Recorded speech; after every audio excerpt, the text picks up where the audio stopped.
Welcome to the IRS Solution Attorney Show. If you have problems with the IRS, don't focus on the negative, focus on the solutions. With the IRS Solution Attorney, Darrin T. Mish. For over 15 years, he's been helping taxpayers with IRS problems reclaim their lives and their financial stability. Now, here's your host of the IRS Solution Attorney Show, Darrin T. Mish.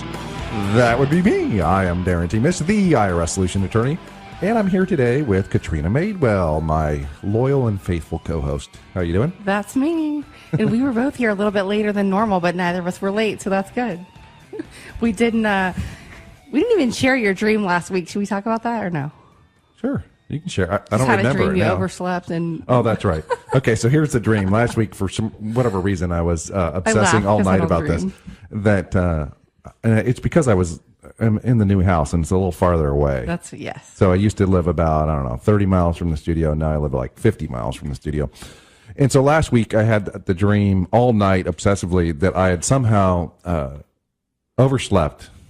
And actually I woke up right about when the show was on. And, or actually it was after the show. And Katrina had to come to the studio by herself. And she did the IRS Solution Attorney Show by herself. And it was actually better than when I was here. Which is actually a joke because I'm not the attorney. And I would not be good at asking those questions. Now, Pat could chime in and keep me company and keep the conversation going. It would be more entertaining, I think.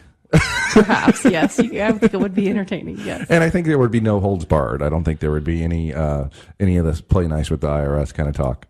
Well, I'm not the attorney you are, so I can say what I want. You two actually have complete and entirely complete First Amendment rights to free speech. But attorneys, once you are barred, you don't get that option anymore, right? Yeah, there are definitely some restrictions. They strip your freedom of speech. Some restrictions may apply. So we have a great show lined up today. I love it when I see topics like this because sometimes, the IRS stuff can be a little bit boring. So we try to keep it entertaining and so that you can enjoy your commute to work and listen to us and hopefully also get some valuable information. But today's topic of the show is how to plan your finances so that you can benefit rather than paying a ridiculous, insurmountable amount of taxes to the IRS. Yeah, and it's important to note that this whole show is based upon one of the chapters of my book, The 7 Secrets that the IRS Doesn't Want You to Know. And you can get that book for free by calling the office at 888-438-6474. That's 888-GET-MISH. Yeah, 888-GET-MISH. That's all I remember. Or you could also buy that on Amazon.com, Kindle, etc. It's not very expensive, but it is a rather good book if you do have a tax problem. It's the 7 Secrets that the IRS Doesn't Want You to Know About by Darrin T. Mish, the IRS Solution Attorney. Yep, and you can get that completely anonymous. Like if you want to come pick it up or mail it to a P.O. box. I'm going to be honest. If you call the office and ask for the book, you're probably going to have to tell me your name, at least, so we can get it to you. But I think once they meet you, they'll be okay telling you their name. Yeah, I mean, it's fine. He's likable. Anyway, so today we're going to talk about how to plan your personal finances so that you get more bang for your buck and you get some benefit rather than allowing the IRS to just take all that money. Do you understand what I'm talking about there? You probably do. I do, but why don't you explain it to the person listening? Because this might be the first time they're ever chiming in to listen to the IRS Solution Attorney Show. And if it's your first time, thank you for listening. And if you're a regular, we appreciate you coming back too. If it's your first time, I'm Darrin T. Mish, and what I do is I help taxpayers who owe lots of money to the IRS. And lots of money is kind of one of those subjective terms, right? Every day at the office, someone makes a comment like that. I owe lots of money. And I say, well, what's a lot of money to you? What's a lot of money to you? Because even to me, a lot of money changes definitions, right? If a plumber comes out to my house, a lot of money is like, $300-400. If you're talking about lots of tax debt, it could be $3,000 or $4,000, or it could be $300,000 or $400,000. It just kind of depends, and it's up to your definition as an individual what's a lot of money and what's a lot of tax debt. But here, for the purposes of this discussion today, we're probably talking about, it's all relative, based on income. For sure, absolutely. In fact, I was talking to a gentleman yesterday that his tax debt after an audit is about $125,000, which is a lot of money, I think.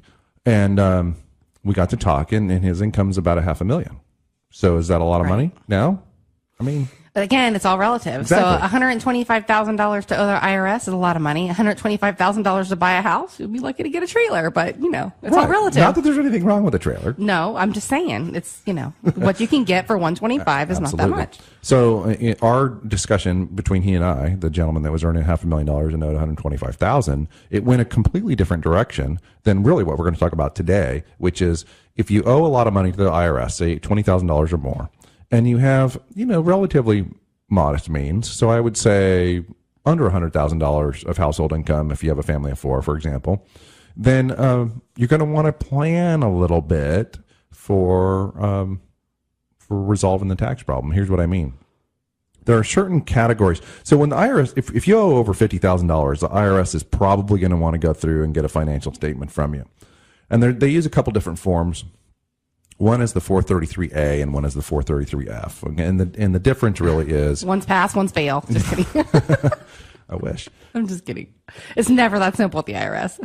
The real difference is if you're dealing with a call center, you're going to use the 433F. And I hate the form because the form itself doesn't show you the answer. It doesn't show you the conclusion. It's just kind of it mimics the computer screen that the call center people have. But the 433A is generally used for offers and compromises, which is where you make a deal to sell for less, or revenue officers, which is the field level person who comes out and says, hello, I'm from the IRS and I'm here to help. The men in black that carry the gold guns. That's them. No. We're confused. The revenue officer carries basically a plastic badge, no gun.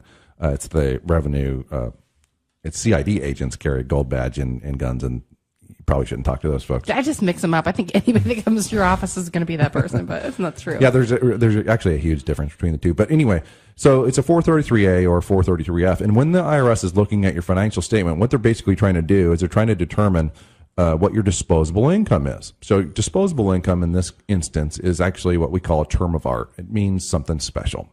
And what it means is the difference between your gross income, that's everything that comes in a month, minus your allowable expenses. And allowable is the key word there, right? So what in the world is an allowable expense? Well, according to our math calculations in the past, it's not that much. Well, an allowable expense is, there's a variety of them, but they boil down to things like food, clothing, miscellaneous items would be one category. Housing and utilities would be another category. Taxes certainly are another category. Transportation, healthcare. I mean, it's just like the kind of the normal stuff that one needs to survive, right? So the purpose of this show today is to throw out some ideas about things that are allowable expenses that you might not think about, and that are certainly moral, ethical, legal ways to spend your money in ways different than just forking over all that cash to the IRS. When you talk about planning, like if somebody comes in, they have a tax bill, it's really about planning and knowing the rules and knowing what you can do and what you can't do. And I tell people that all the time. Like when it's your specialty area of practice, whatever that is, like for me, it's real estate. For you, it's going head to head with the IRS and dealing with these tax problems. But there's no way for somebody like, Pat George to play either one of those games with us and win because we do it every day. It would be unfair. No more than it would be for us to try to compete with him in the radio space, because he would beat us pants down every day. Yeah, I'm not going to try and do traffic and weather because that's just not going to work out. But that's what I'm saying. Not as compared to Pat George. It's like paying, even Monopoly, right? If you've never played that game before, and I play it every day for the last 23 years, you're not going to win that game playing against me. If I played it every day, you're just not. Exactly. How many houses do you have in hotels? How many houses in hotels? I know all the names of the streets. How's that? No, just kidding. No, but seriously, that's the thing is when you know the rules of the game in and out, it's a lot easier to play the game, and you're going to play it to win. Yeah, so let me try and give you an example. When a taxpayer files an offer in compromise, which is the program that they use to make a deal to settle for less, which is what everybody really wants to talk about when they owe a lot of money to the IRS, whether it's appropriate or not. They want to talk about it for sure. And one of the things that they do is, I've gone over this equation many times. It's monthly disposable income times 12 plus assets equals the amount of the offer. So an example would be if your monthly disposable income was down as low as $100, $100 times 12 is $1,200. Let's assume for just a moment there's no assets at all. You could settle the case for $1,200. I mean, pretty good darn deal. How does asset change that number? Well, okay, we'll take the same equation, $100 in disposable income, $100 times 12. Let's say you had $50,000 equity in your house. Well, now it's $51,200 is your minimum acceptable offer. So look at equity too. Absolutely. Interesting point. Yeah, absolutely. Now, So if you own a house that's free and clear, it might not work out for you so well. yeah, it's probably not going to work out for you very well. And that's an interesting point because a lot of these tax resolution companies that have toll-free numbers that advertise on the radio and whatnot, they're basically offering compromise mills. And we have met person after person over the years who has been signed up for an offer on compromise, even though they had, $100,000, $200,000 equity in their house. And I'm here to tell you that it just doesn't work like that. I mean, the whole bottom line is the IRS is trying to look at what you have so they can determine whether or not you're somebody that they should make a deal with. And here's the thing, if you have the IRS debt, you're probably not getting a loan. So I guess a better topic when we come back might be at what point could you actually sell the house without that IRS lien being attached. So sure, we can definitely talk about that. We'll leave that up to you and come back, and then we will dive into how to plan your finances so that you can benefit rather than the IRS.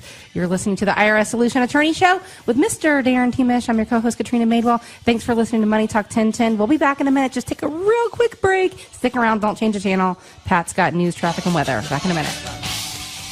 Yeah, we're going to tell you about a problem right now. It's southbound Dale Mabry approaching Waters. We've got 2 lanes blocked right at Humphrey. Big backup coming out of the Carrollwood area, so plan accordingly. Try to avoid that if you can. Are you suffering from IRS problems? Do you owe back taxes you can't pay? Is your paycheck or bank account being levied? Or maybe you haven't filed tax returns in years and simply don't know what to do.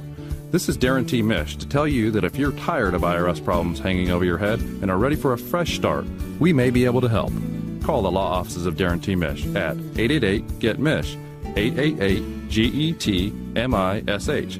I can help you file old tax returns, work to release tax liens or stop wage levies, even negotiate deals to pay off back taxes at a discount, sometimes for pennies on the dollar. Hey, let's face it, these days it's not hard to get into tax trouble. A divorce, failed business, health problems, you name it. The point is, IRS problems may be solved if you're willing to take the first step. Call for a free consultation at 888-GET-MISH. That's 888-438-6474. Or go to the web at getirshelp.com, because the one sure thing is, IRS problems don't solve themselves. So get Mish. 888-438-6474. Principal Office, Tampa. Welcome back to the IRS Solution Attorney. I am the IRS Solution Attorney, Darrin T. Mish. And I'm your co-host, Katrina Madewell. Thank you for sticking with us through that short break. And before the first segment, we were chatting a little bit about, what happens when you actually get yourself into a pickle and you owe that money. And we kind of left off right before the break where if you're talking about the offer and compromise. Right. Which is where you agree to settle for less. And the reason I bring that up is because the monthly disposable income figure, plays so heavily in that calculation, right? So my question was, what happens if you have equity or you have assets? You have equity in your home, you owe something free and clear, or you have assets that the IRS deems, saleable, I guess. Well, first let's talk about how the IRS calculates equity in real property, okay? So what we typically do is we'll just take, I know you're going to shudder right now, we just typically take the Zillow estimate or the Zestimate of the value of the house. And we do that unless it just looks completely wacky and completely off. And I'm choking on the Z word, sorry. Well, for a lot of housing tracts, it's pretty close. And for a lot of one-off properties, it's nowhere near in the ballpark. But so we kind of use that number unless it looks ridiculous. And then the IRS actually calculates the quick sale value. So we use Zillow for fair market value. And then we use the quick sale value is 80% of the fair market value. And then you subtract what the taxpayer actually owes on the property. So in a lot of cases, that wipes out the equity, right? Especially if it's a higher price property, then that 20% discount is going to knock out most of the value, and we're not going to have a problem. If the true fair market value just really looks too high or higher than I would like, then I'll use the assessed value. But now we know that the assessed value from the property appraisers, particularly in Florida, is way low, usually. Well, it's usually at least 80% of the value, or if not less. Yeah, so it's usually way low. But we'll start there if we have to, because one of the cardinal rules in my practice is you don't leave assets off. Now, we can have a good faith disagreement about the value of assets, right? But we don't ever omit assets, because that would be dishonest, Taboo. That would be lying, that would be bad. So that's what you do. That's how you calculate the equity. So if the equity is non-existent after that calculation, then we don't have a problem. If there's still equity after that, and the strategy is, well, we're going to get a home equity line of credit, or we're going to get a mortgage, or we're going to sell the house to pay off the offer, for example, that gets a little bit more complicated, because if there's a tax lien in place filed in the county that the real Right. property is located, well, then that's going to frustrate that to some extent. It's not going to make it impossible. It's just going to complicate things. Well, that was my question is, if you think, if someone went in and they said, oh, I think I'm going to do an offer and compromise, or the mills, like you say, and that's just not possible doing what you do. In that particular case where we're looking at it going, hey, they got some equity, at what point during the process does the IRS actually file a lien that comes up that would stop them from making a sale on the house? To their credit, the IRS is not normally going to file a tax lien during the investigation of the offer unless the lien's already been filed, right? So in 90% of the cases, the lien's already been filed, and it's not up to the offer specialist or offer examiner to How file can the someone lien. check? Like, what notices would there be? Could they find it? Well, in Florida, it's really easy. In Florida, you just go to your county clerk's office and you look at the official records, not the court records. Those are different in most counties. The court records are like the criminal and the family and stuff like that. But it's the official records. It's a place where the deeds are recorded, the mortgages, that kind of thing. The IRS files a tax lien against you there. Now, it's important to think about this, that if you've lived in a different county than the county you live in now, it might not be filed in your current county. It might be filed in that old county. And we have a unique situation down here in Florida in that almost no one that lives here is from here, right? Almost everyone.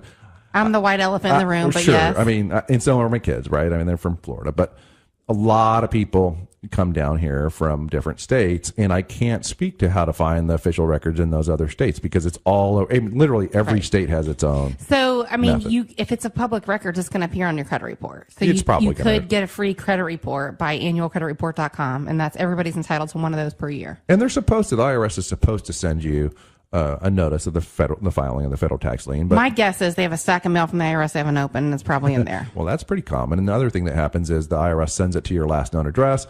If you owe the IRS a whole bunch of money, are you going to be keeping them up to date on your last address, particularly if you haven't filed tax returns in 10 years? Probably not. Like that caller we had a couple weeks ago, they were running from the IRS. Yeah, that was a classic I'm call. sure you hear that pretty regularly anyway from your people that come in. Absolutely classic. Love that call. But so let's get back to how to plan your finances. So let me give you an example. When we're looking at your gross income minus your allowable expenses, one of the strategies is, well, let's maximize your allowable expenses, right? So there's a few categories like food, clothing, and miscellaneous. That's just a maximum number of people in your household. That equals a number that comes off a chart.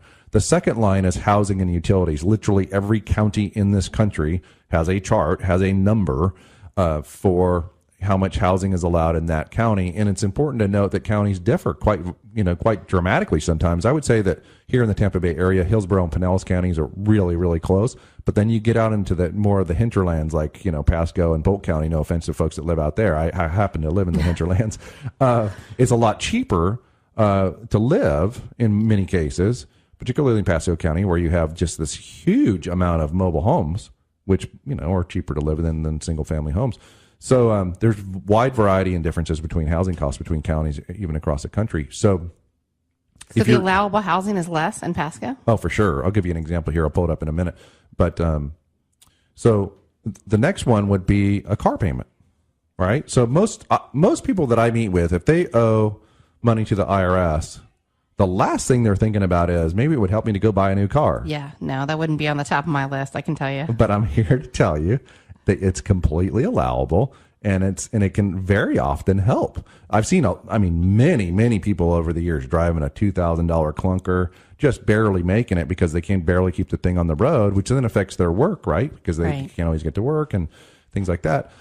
And they're driving the clunker because, number one, they don't think they can get the credit to buy a new car or a newer car. And they also think that the IRS is just going to take the car and that the IRS is going to say, no, you can't have that car payment. You got to go ahead and pay us instead.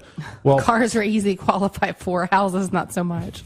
Yeah, and I think it has to do with the fact that there's wheels on the car and it's pretty easy to repo a car. Perhaps. And legally it's a lot harder to repo the house. Yeah, it's not actually repo. It's foreclosed unless you're a mobile home, but that's okay. I know, but I was just kind of using the vernacular there. So, that's why it's... People say that all the time, and it bewilders me. That's why I just... Oh, repo? Yeah, they say that. Yeah, obviously. Unless it has wheels and an axle, you're not exactly going to repo it. I'm just saying. And the repo guys have really generous laws for them to go ahead and go recover the property. It's really not that hard. They can come on a private property. They can do all kinds of things. So... That whole thing is nutty. There's some TV shows about that, but anyway. Yeah, so they're kind of entertaining, but it's about a different segment of society generally. So you got your numbers pulled up, or should we dive into one of our Okay, facts? so let's talk about Hillsborough County, for example, for the housing and utilities allowance. We'll look at a family of 4 because I think that's really relatable. Hillsborough County, the maximum housing and utilities. So this is your mortgage or your rent, your homeowner's insurance, your property taxes, your electric bill, your phone bill, your internet, your cable, all this stuff, $2,017 a month. That's the maximum housing allowance for Hillsborough County. Pinellas would be $19.56, so kind of close, not too bad. Pasco County, $18.23. So I mean, there's a fairly significant difference there, $200 a month between. Is there really much difference between Wesley Chapel and New Tampa? If you're living on off of Bruceby Downs, there's really not a difference. But when you talk about Pasco, it could be the difference between Newport Richey and Wesley Chapel. I mean, it's just different. Oh, totally. Or Loxahatchee or Trilby. It's a pretty big area. Yeah, and it's really diverse. But anyway, so that's an example. Now, getting back to the car payment, you're actually allowed to have a car payment of up to $471 a month. Now, it's not a tiny car payment. Now, what's interesting is I've been doing this kind of work for 16 or 18 years, and for the very first time this year, the maximum car payment actually went down, and so did housing. By how much? The allowables actually went down. The max allowable car payment used to be $517 a month, and it went down to $471. That makes no sense. It makes absolutely zero sense. Well, I guess maybe they're looking at the rates. I don't know. It's the only thing that's lower. Everything else is higher. Well, it's all part of a broad, vast government conspiracy to make inflation numbers look better, really. What they've done is they've taken these cooked inflation numbers and they've said, well, we're going to go ahead and apply these fake numbers to this situation too, and that's why these maximum...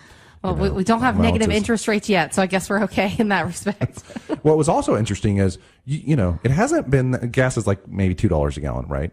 And it hasn't been all that long since it was $4 a gallon. I know. I remember. Well, that's why I bought my Prius. The operating costs that's a separate category, that's different than your car payment. And it used to be $240 a month, and now it's $220 a month. Now, what's interesting is when gas was $4 a gallon, they didn't raise that to some more reasonable number. And gas was $4 a gallon for years, 3 or 4 years in a row. I can remember filling up the F-150, it was over $100. Like the pump would shut off. It literally wouldn't even allow you to put that much gas in your car. That's just you remember that. Sad when an F-150 costs $100 to fill the tank. It's what it costs now. Yeah, Pat, that's what you have. See, I go to the gas tank and it's like $15, $16, and then I get 400 plus miles. All right, electric car girl. All right, you're listening to the IRS Solution Attorney Show, trying to keep it fun and real. We do have some great tips. We're going to talk about some facts when we come back. After the break, we're going to dive into the meat and the potatoes of the show, where how you can plan your finances so that you can pay the IRS less money and do it all legally. You're listening to the IRS Solution Attorney Show with Mr. Darrin T. Mish. I'm your co-host, Katrina Madewell. Stick around. We'll be back in just a moment.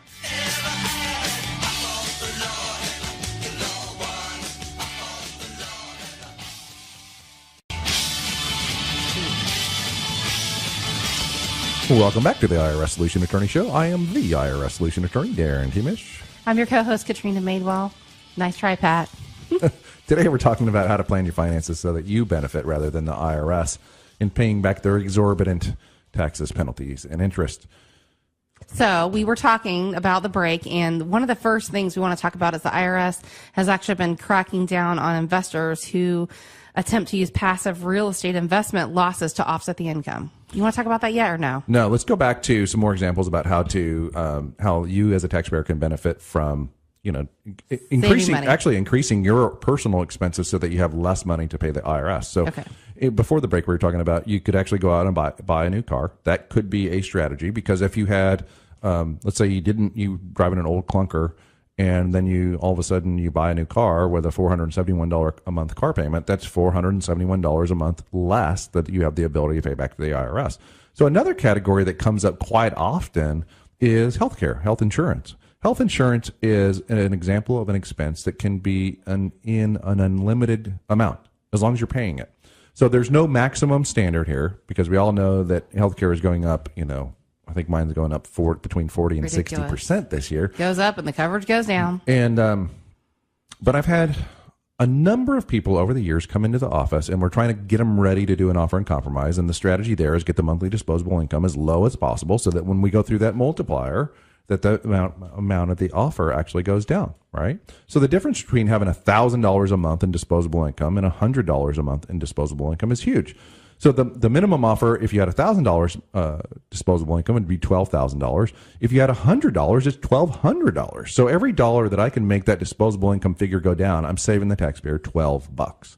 So this comes up quite a bit. I'm talking to a husband and wife in this particular case that I'm thinking about, and we're going through their expenses, and there's nothing for health insurance. And I said, well, gee, what's going on here? And they said, well, we don't have health care. It's too expensive, and we're just kind of, we're healthy, and we're just kind of hoping that everything works out. And I'm like, well, if you were to go out and get health insurance, now we could, sell your case for this much lower. And I really like the idea of you using that money for you and your family's benefit rather than just forking it over to the IRS. And, there's some discussion about that, and they really like the idea. So they went out and they got the health care, and lo and behold, the wife in that case came down with some serious illness. I can't remember, but it was along the lines of cancer. Right and after that? Not, it wasn't like cause and effect, enough. but yeah, it was close. It was within a few months. And the health insurance is what actually saved her life. Wow. And so, that's just one of those things that kind of I get goosebumps just telling that story. And it's happened twice, actually. Again, there's no cause and effect. It's just when people are in their middle ages, that's when you're going to start to see these serious things come up. And it's just really, especially if you have a tax problem, it's just really too big of a risk to go ahead and try to, fly without it. So healthcare is one of those things. And everything happens for a reason too. So I think like the timing that stuff happens, I really believe that it's meant to be. I like to think in those couple cases that it did happen for a reason. And the reason was they had to have the tax problem so that they could come see me, so I could tell them to get health insurance so they could get their life saved, but it's kind of eerie in a good way. Yes. That happened, and I'm sure glad that they did get that. But that I bet they were glad needed. they got it, because Yeah, not only is the IRS problem fixed, but they have the health insurance to deal with the issue. Absolutely. So the other thing would be life insurance. The rule of thumb, I think, in the life insurance industry is that the breadwinner should have at least 10 times earnings and coverage for their family. And really 10 times earnings is not enough. If you have young kids, I don't think that's enough. But that's sort of the standard rule in the industry. And so you're entitled to have term life insurance, not the whole life, but the term life insurance. And we'll often have people go ahead and go out and get term life insurance so that they can have some protection to cover their family in the case that they die. And it's pretty cheap. I mean, even if you get enough to pay off your house and cover some basic living expenses for a while, it's going to be enough to figure stuff out. Assuming you're not retirement age or in bad health, yeah, it's ridiculously inexpensive.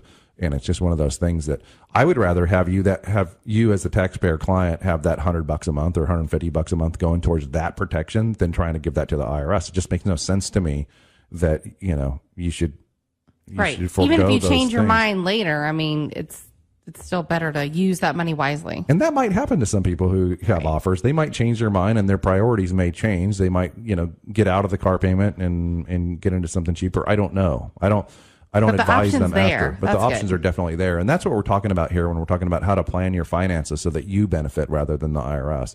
Because if you don't know these things and you just call from a notice that you get from the IRS and you just call the toll-free number and you start giving them your financials on that 433F form that we talked about in the first segment, they're not going to tell you these things. And quite often, after just a regular sort of average income earner gives their finances to the IRS in the context of that telephone call, the IRS is going to come back with some crazy monthly figure, $1,800 a month, $3,000 a month, $800 a month, just some number that's bigger than the taxpayer actually wants to fork over. It's funny, almost without fail, when I ask somebody, gee, like, kind of what did you have in mind for an installment agreement payment, monthly payment on your tax debt? It's always $300. And it's been $300 for 20 years. Just some random answer they always give you. I think $300 is like the amount of money that we as a society can envision paying without it hurting too bad. I think that's the figure, $300. Now, I'm here to tell you that you're probably not going to get a $300 monthly payment on a $200,000 tax debt. It's probably not going to happen. I've had it happen, but the facts and stars and everything have to align perfectly for that to work out. That old saying, plan to fail to plan. Yeah, I think that in this context, in the IRS problem context, if you don't get some advice, if you don't do any planning, it's probably not going to work out. Now, there might be, one of those golden BB situations out there where, the stars line up perfectly and the person didn't plan, didn't get any advice, and everything worked out fine. I'm sure that does happen. And it probably happens a lot in small cases, $5,000, things like that. You don't need a whole lot of planning because it's just not that big a deal. But when you get into 50,000 or 500,000, then you need some help from someone who's been there, done that. Right. You want to hop on into the 6-year rule for repayment of tax liability? It's probably right on time. Yeah, there's a rule. This is relatively new. It's been out for the last couple of years. The IRS will basically allow a taxpayer to have expenses higher than those allowables as long as the tax debt will be full paid within the 6 years. So let me give you an example. The family of 4 max housing allowance for Hillsborough County was $2,017, as I recall. Let's say, there's plenty of people, there's plenty of people out there where that's more like $3,000. Right. Or $4,000. And that's going to be allowable provided that $100,000 tax debt that this theoretical taxpayer owes, as long as that can be paid off within 6 years, the IRS is going to give them some slack and let them do that because 6 years is considered a reasonable repayment period. Now, that's not going to apply if there's less than 6 years left on the statute of limitations. Same as cash with the IRS. Just kidding. It's not, though. It's not because the interest rate right now with the IRS is only 3%, which sounds really reasonable and nice, right? Except for it's compounded daily, so it's more like 29%. Oh, ouch. Yeah. So it's definitely not the same as cash. You have to run those numbers to understand how that works. It's pretty complex and very scary. I think Einstein had a quote about compound interest that said something about you had to be a genius to understand how it worked or something like that. We'll have to look that up. So our train wreck's going to take a little bit more time, and before we got a little bit before we take a break. But when we do, there's something that is unlimited amount.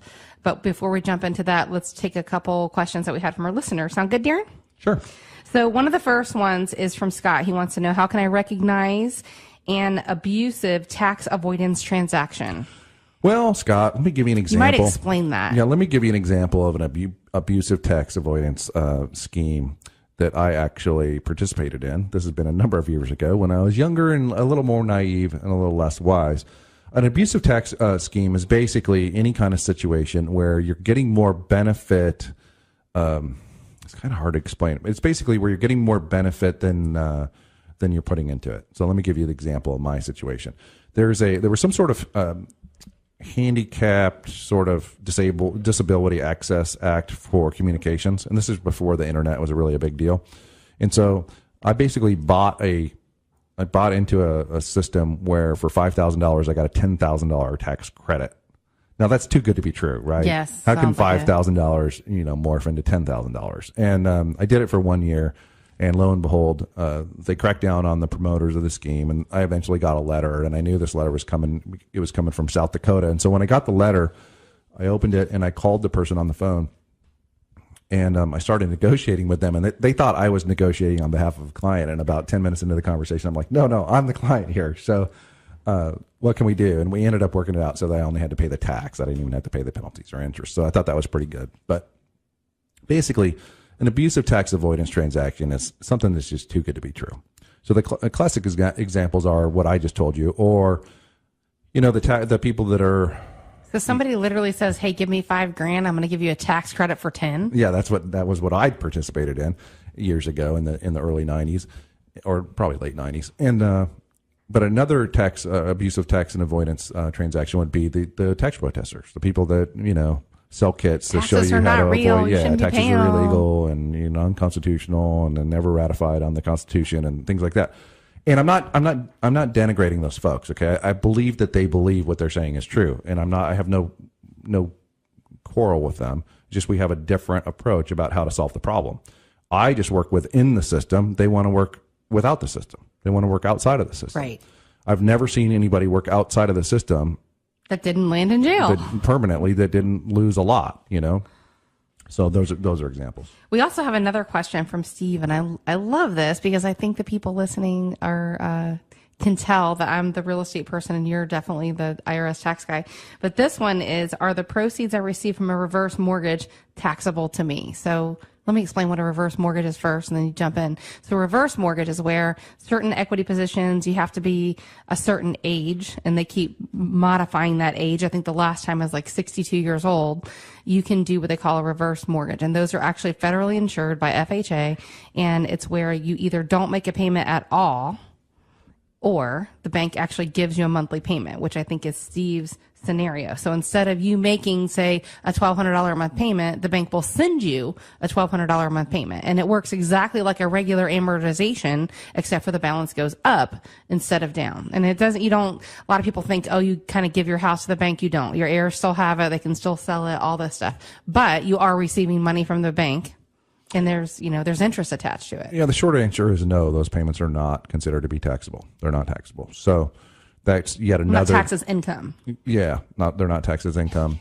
And can you write off the interest still? No, you can't. Oh, yeah, I would ask that. Unless you actually pay it. No, you are paying it. If you actually pay it, they're giving you money, but it's in your equity. If you actually pay it, then you can write off the interest. So that's debatable if you actually pay it. Is that debatable? Well, here's what it says on the IRS website. It says it's not deductible until you actually pay it, usually when you pay off the loan in full. All right. Well, you're listening to the IRS Solution Attorney Show. When we come back, Mr. Mish is going to tell you all about something that has unlimited amounts. You do have that, right? Or did you already talk about it? We already talked about that. That was actually the health care. It was available in an unlimited amount. Healthcare, that was it? That's it. Dang, I thought it was another singer. Well, we've got a long train wreck, so stick around. We'll be back in a minute.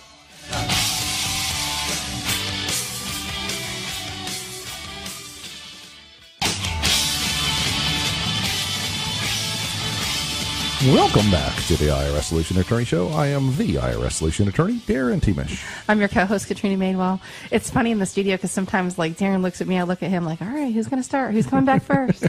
Sometimes we talk simultaneously. It's not very often. No, and I don't know how. We're how able to gauge each other. I don't know how we're able to communicate that. Who's going to bring us back? But just how eye contact, body language, all that stuff. So news stories, we don't talk about them a lot because we usually run out of time jibber-jabbing about some other stuff, and we want to answer our listener questions first. Absolutely. But this is a pretty good one that's on our headline story, is that the judge actually orders the Florida tribe members must pay taxes to the IRS. So the locally, we have the Seminole Indians in South Florida, the Miccosukee. Yeah, so let me recap that. What happened, I think, is there was a particular Miccosukee Indian tribe member who actually probably went to tax court to assert that they didn't have to pay, income taxes on the gambling income that they got from the tribe. So each member of the tribe, now next time you're feeling sorry for Indians, at least in Florida, just remember this: each member of the tribe gets on average between $120,000 and $160,000 annually for doing nothing. Just being alive. It's like $1,800 a month or something. Yeah, no offense to my... Where does that money come from? No offense to my Native American friends, but that's a lot of money for doing nothing. They get it from the bingo. It's not really bingo anymore. It's casino revenues from the couple casinos that are here in Florida. They have the monopoly here on casino gambling, and other than that, there's some, I guess you can do it at dog tracks and pari-mutuels too. But anyway, the Indians have a big corner of the market. And if there's 7 people in the family, all 7 of them get that, right? Yeah. So but is that like a Social Security check, or I don't understand where that comes from? No, it's actually profit sharing from the casino winnings. I think we need to do a show on ancestry because I think I've got Seminole in me. Yeah, you think maybe you got a little Seminole. There's a few tribes around the country, a lot of tribes actually, that have gaming concessions in their states. So you just have to pick which tribe you think would be most profitable. But anyway, let me just talk about this story real quick. What happened is that particular tribe member lost that case, and a federal judge basically said, no, that income is taxable. So that particular tribe member is probably not real popular right now because he impacted a lot of other people by taking that case to court. And that's one of the things you have to think about. What are the ramifications if we lose? Right. Does it impact just us or everybody? And in that case, it could be impacting every member of the Miccosukee tribe. That's a pretty bold thing, too, for the judge to do. I don't know that I'd want to be the judge on that case, but anyway. Well, there's no doubt that it's going to end up going on appeal. The train is getting angry. So we had a couple trains today. This is the segment of the show where we talk about the IRS train wreck of the week, which is the story about how somebody came in and they had a big IRS problem, and ultimately we resolved it, and they ended up smelling like a rose. And today, I like to say they were a hot mess, and they left all better. Today the story is a little bit complicated, but it's really a good outcome. So in this particular case, you have to understand a little bit about what happens when a corporation owes payroll taxes. Okay. When a corporation owes payroll taxes, that's very serious. It's much more serious than income taxes. And we rarely ever talk about payroll taxes on the show because it's really complicated.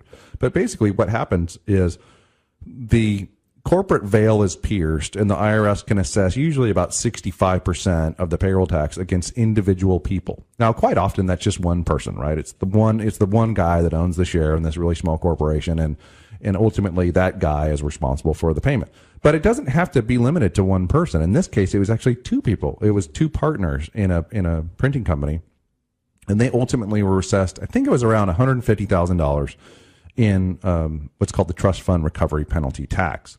And that's payroll taxes? That's payroll taxes. Okay. We call it a penalty. It's really just tax. It's, like I said, it's complicated. So what happened is, I ended up representing both of these partners, and ultimately I got the first partner, we got him all settled. It was all over. He did pay some money, and, but it wasn't as much as the IRS said he owed, and his case was over.